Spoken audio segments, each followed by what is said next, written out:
Halo teman-teman semua. Halo teman-teman semua, selamat datang kembali di channel kita, channel Ilhas Warji ini. Dan kita sudah mencapai kemarin itu kita sudah menyelesaikan tentang February Challenge yang keempat, dan ini mau yang kelima berarti ya. Ini mau yang kelima, dan kita mau lihat apa sih yang ada di February Challenge yang kelima. Ya, kita ambil bukunya.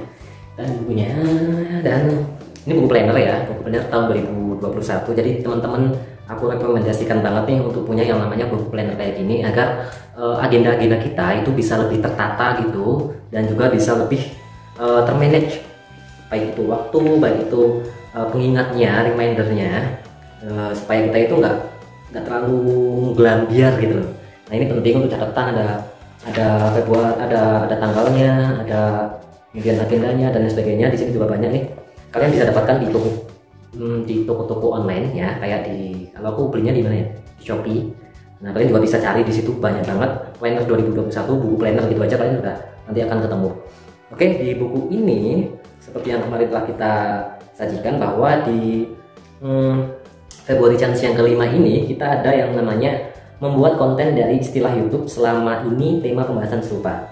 Jadi membuat konten dari istilah penelusuran yang ada di YouTube, ada di Yeti Studio itu data-datanya. Itu yang kalau kemarin di February Challenge yang ketiga ini adalah 28 hari. Sekarang yang di February Challenge yang kelima itu yang selama ini. Nah, langsung aja kita buka untuk Yeti Studio-nya. Oke. Nah, ini untuk Yeti Studio-nya kita akan lihat teman-teman, kita buka Yeti Studio. Nah, di situ sebelum ke pembahasannya, kita akan evaluasi terlebih dahulu seperti yang telah kita janjikan kemarin bahwa setiap mau kita bikin konten February Challenge ini, kita berarti evaluasi beberapa hari kemarin untuk melihat perkembangannya. Dan itu untuk generalnya kita bisa dilihat di analitik selama 28 hari ini. Ya, di sini ada penayangan real time itu 420. Ini lumayan ada peningkatan, walaupun ketika dibandingkan dengan kemarin-kemarinnya, kita lihat 7 hari terakhir ini ada yang namanya sedikit penurunan. Kalau Februari tanggal 1 itu 117 penayangannya, Februari tanggal 2 248, di Februari yang ketiga itu 276, di Februari keempat itu kita mengalami penurunan 181, dan di Februari yang kelima ini tanggal 5 maksudnya itu belum ada datanya atau tertunda 1 hari.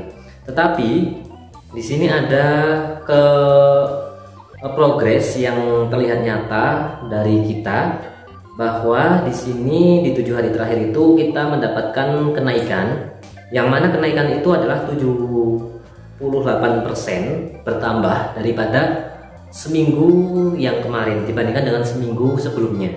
Jadi minggu ini dibandingkan dengan minggu sebelumnya. Nah, itu mengalami peningkatan sebanyak kurang lebih 496 kali penayangan, dan itu artinya 78%. Oke, itu penayangannya. Kemudian untuk waktu tonton sama saja, kita mengalami kenaikan. Di tanggal 1 kita 700, 1200, 1300, dan ini 1000 ya. Di tanggal 4 hanya 1000, ada penurunan sedikit. Dan kita lihat untuk seminggu terakhir atau 7 hari yang terakhir itu kita mengalami peningkatan, yaitu kurang lebih 3021 menit atau sekitar 141%. Itu lumayan bagus untuk perkembangan ini. Penayangan tadi sudah. Untuk durasi tonton rata-rata selama seminggu terakhir saja, langsung kita seminggu terakhir itu kita mengalami, apakah meningkat? Ya, ada peningkatan, yakni yang tadinya periode seminggu yang lalu itu ada 3 menit 21 detik. Kalau yang seminggu terakhir ini itu 4 menit 33 detik. Jadi ada peningkatan yang lumayan. Untuk subscriber itu juga kita seminggu terakhir aja langsung, karena kita kan mulainya Februari kan. Seminggu terakhir kita mengalami peningkatan satu subscriber. Oke, untuk video teratas ini juga udah. Nah, seperti yang tadi sudah kita canangkan atau kita agendakan, bahwa untuk membuat tema konten ataupun mencari konten yang agar bisa menaikkan penayangan di Februari Challenge yang kelima ini, kita ambil dari istilah penemuan ya, bukan penemuan. Oh ya, kita lihat dulu pendapatan kita juga mengalami kenaikan walaupun hanya beberapa ini ya, beberapa 0, berapa dolar gitu. Kita lihat di Februari yang pertama itu 0,05 dolar, dan di Februari tanggal 2 itu 0,16 atau 0,16. Itu lumayan, berarti sekitar 2000 perak, 2000 rupiah. Kemudian di Februari tanggal 3 itu kita juga mengalami kenaikan, yaitu 0,14 atau 0,14. Jadi di sini ada semacam kenaikan, lumayan lah. Kalau ini ada, walaupun sedikit kita lumayan mengalami kenaikan. Kemudian ketika kita lihat di konten yang kita ingin canangkan, yaitu di penemuan. Istilah penelusuran itu kita dapatkan di penemuan. Kemudian seperti kemarin kita lihat di istilah penelusuran YouTube teratas. Ini kalau yang kemarin itu kita lihat ketua bumi dan ular terbesar di dunia, karena itu kita ambil dari 28 hari terakhir. Kita akan melihat konten atau tema konten apa yang akan kita buat menjadi rekomendasi video atau rekomendasi tema konten, rekomendasi konten eksperimental di urutan ketiga, dan kita akan lihat yang selama ini. Nah, yang selama ini ada perbedaan daripada yang tadi, yaitu ular terbesar di dunia dan juga ketua bumi. Kita di selama ini itu ada istilah penelusuran, yakni Mbah Mongin. Mbah Mongin itu siapa? Yang kedua itu ada Cina diserang raksasa. Ini udah kayak lewat sih. Mbah Mongin lagi, Mbah Mongin. Nah, Mbah Mongin ini kayaknya sih yang ada di Viper Kediri ya, konten Viper Kediri itu yang pokoknya dia itu orang sepuh yang kejawen, dan kita pernah nggak ini sih, sebenarnya kita nggak pernah membuat konten tentang itu, akan tetapi ada yang menyinggung sedikit, yaitu konten kita membuat konten ini, konten Mbah Guru. Nah, konten Mbah Guru ini itu kita sambungkan, kaitkan dengan Gus Ja'far dan juga Mbah Mongin. Nah, ternyata algoritmanya itu kecantol sama Mbah Monginnya. Nah, tema Mbah Mongin ini, dan karena di sini yang selama ini itu istilah penelusuran terbanyak adalah Mbah Mongin, maka kita akan menjadikan ini sebagai tema konten. Kita mau reaksi atau reaction tentang video dari Mbah Mongin, ataupun tentang profilnya, ataupun kita akan cari tahu tentang Mbah Mongin. Dan juga ini menjadi tema konten yang ketiga, rekomendasi konten eksperimental kita yang ketiga ya, dan itu kita dapatkan di konten Februari Challenge yang kelima ini. Kita garis bawahi bahwa Mbah Mongin ini yang akan kita jadikan setelah kemarin. Yang pertama adalah ular raksasa atau ular terbesar di dunia atau ketua bumi. Yang kedua adalah Gus Ja'far. Yang ketiga ini adalah Mbah Mongin. Ketiga tema ini sudah kita dapatkan ya, dan kita akan buatkan satu persatu. Kita keep untuk hal ini Mbah Mongin, kita akan tuliskan nanti menjadi rekomendasi konten video kita eksperimental kita yang ketiga. Dan kita sebenarnya yang pertama itu sudah kita buat ya, akan tetapi sedang proses ya, ular terbesar dunia ini sudah kita edit, dan kita masih memproses video atau kita sedang menguploadnya. Itu sih yang bisa kita sampaikan.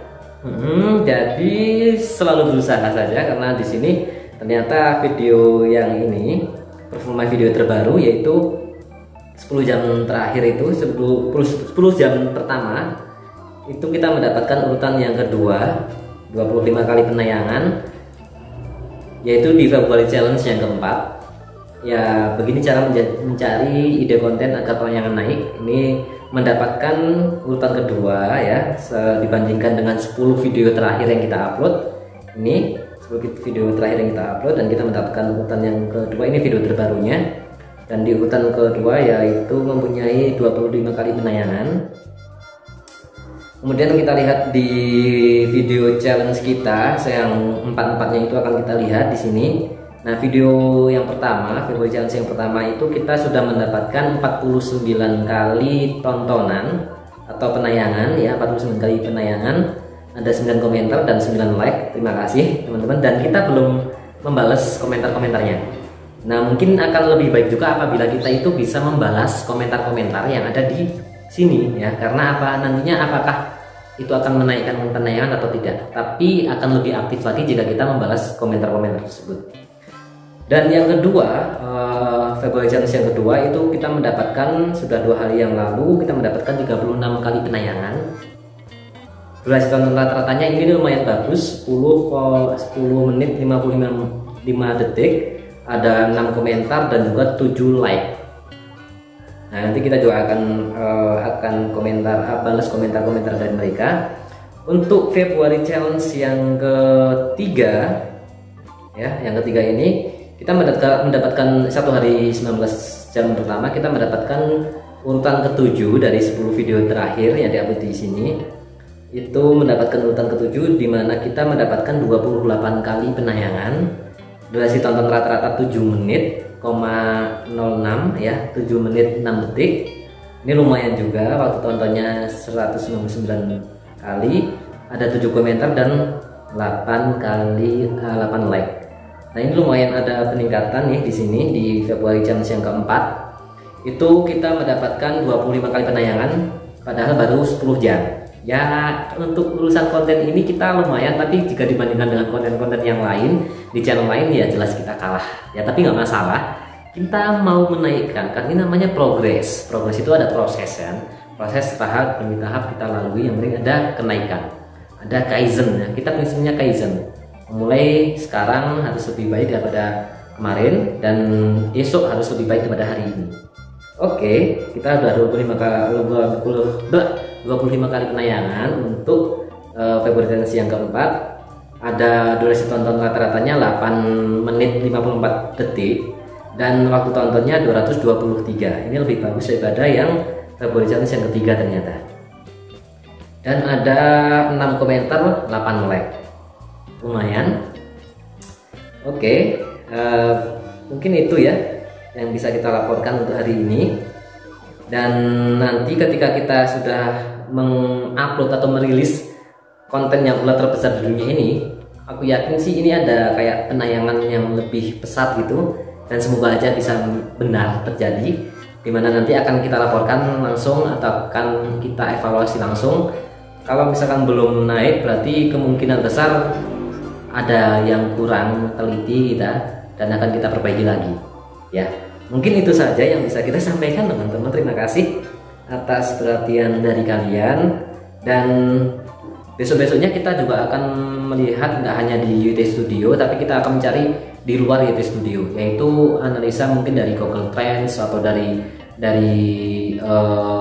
trending yang lain, trending media sosial, trending Twitter dan lain sebagainya. Mungkin itu ya, mungkin banyak mungkinnya, karena aku suka kemungkinan itu selalu membawa ketidakpastian. Memang kan ketidakpastian selalu membawa kemungkinan, dan kemungkinan itu ada 2 pilihan. Yang pertama membawa kebaikan atau membawa ketidakbaikan atau membawa ke biasa saja ya. 2 kemungkinan ini yaitu kita mungkin, kalau di konteks ini berarti kita mungkin sukses dan juga mungkin belum sukses. Tetapi kenapa saya suka kemungkinan? Karena di situ selalu ada probabilitas, ada kesempatan.